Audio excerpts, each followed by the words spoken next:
Number 1. My middle school, high school, and college are all walking distance from my home. I live in a beautiful Victorian neighborhood, and despite our excellent public transportation, I've always enjoyed the short walk from campus to home on nice days. When I was 14, I was walking home alone on a pretty fall day. Most of the neighborhood is packed with houses, people driving, doing lawn work, etc. So pretty safe. But there's a small stretch of street that goes past an abandoned factory and is generally deserted, except for the occasional homeless person or someone waiting for a bus. I generally avoid this part of the neighborhood, but it was late afternoon, and halfway through my walk, the sun disappeared behind the clouds, and it became quite cold. Thus, I figured I'd take the sketchy warehouse street, as it wasn't that long, and it would get me home faster. The whole time I've been walking, there's been a guy about 30 feet behind me.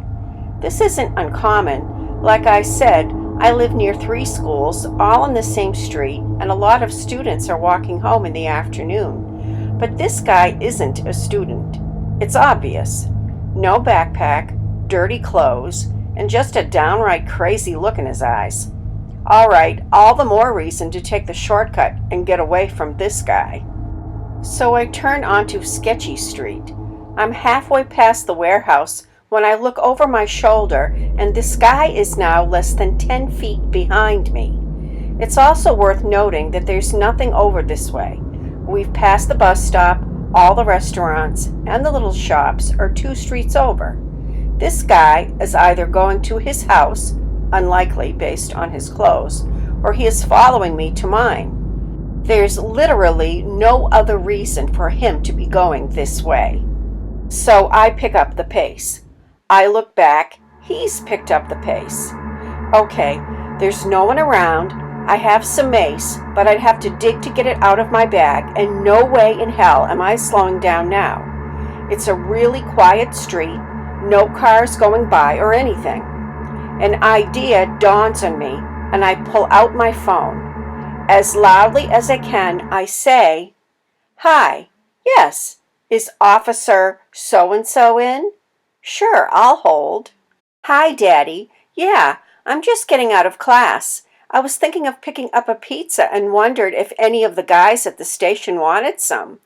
I look back, and this guy is sprinting away from me like his life depends on it.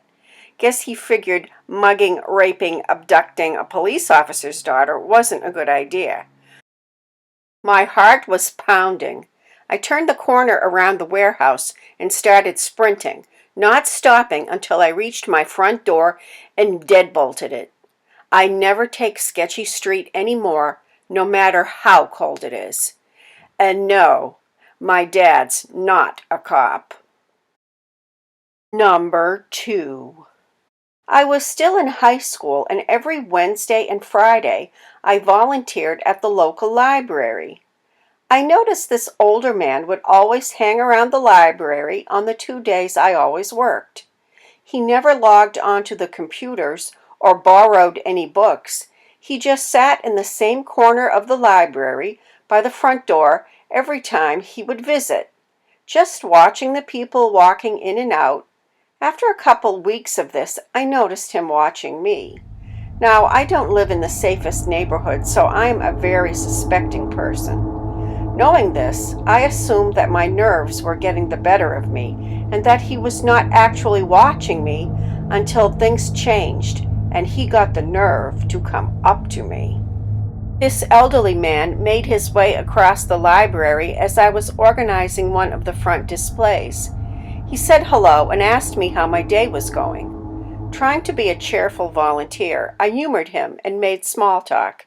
He started asking me more personal questions, such as, "How long have you volunteered here?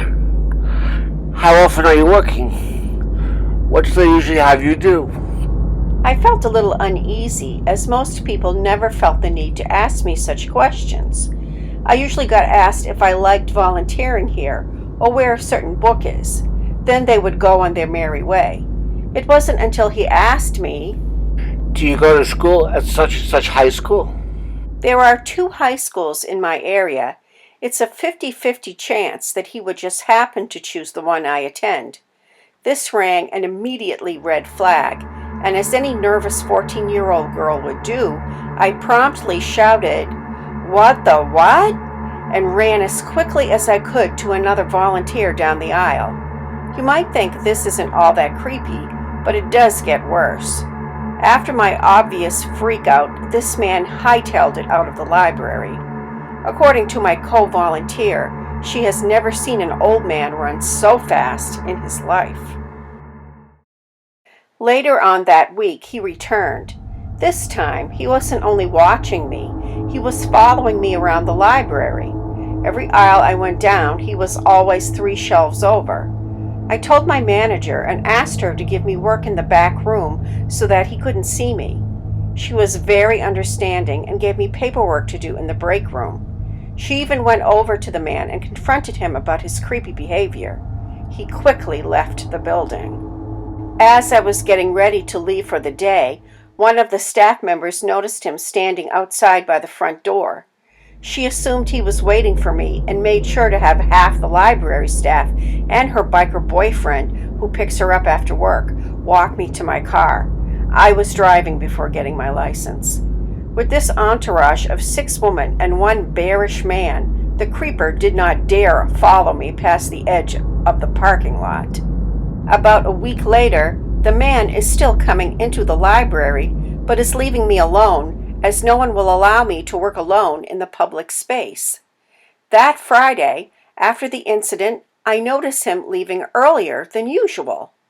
Less than an hour after he leaves, as I am getting ready to sign out, this woman similar to looks as me, and even happened to be wearing a similar outfit that day, frantically runs into the library and tries to hide behind the front desk.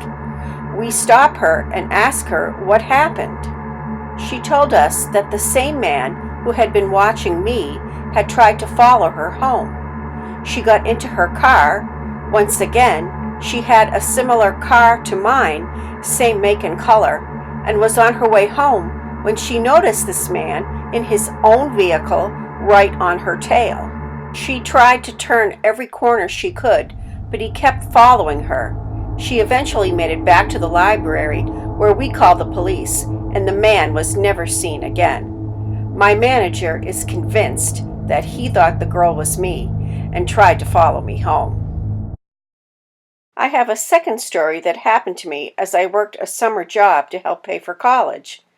After being stuck in a warehouse all day, I needed to take my breaks outside, no matter the weather. I need that fresh air. Homeless men are common in the area. As I was eating lunch, I noticed a man about my age sitting against a wall. He was wearing an old brown sweat jacket in 98-degree weather. I didn't have any water with me, so I gave him half my lunch in hopes that it would get him through the day. As I did this, several employees and customers did the same. He pocketed the food without so much as a thank you or eye contact.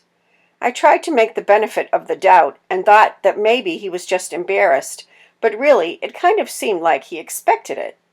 I have heard him speak before, as he has asked me if I worked here, so I know he is capable of speech.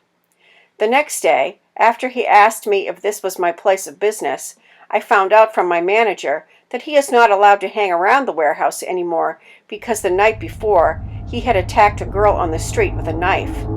The girl was walking home late from school when he attacked. Similar to the first story, this girl had similar characteristics to me. I strongly believe that it was coincidental, but my coworkers took no chances because, according to them, he refuses to utter a word to anyone. Creepy Mina here of the Worst Nightmare channel. A short video for you this week. 2 stories of women being followed. One when she was 14 and the other when she was in high school. If you have a story that you would like to hear narrated on this channel, please send your story to creepymina@gmail.com or check your inbox if you have a Reddit account, because if you've ever submitted a story to Let's Not Meet, I may have asked permission to use your story here. I have, for every about 5 requests I send out, I usually get maybe 2 yeses back. It's not that I'm getting no's, I'm just not hearing back from people. So check that email box in the subreddit, or submit your stories to WillingStories, the new subreddit where copyright is bypassed. So please comment, give me a thumbs up, share, subscribe if you haven't already, and stay safe.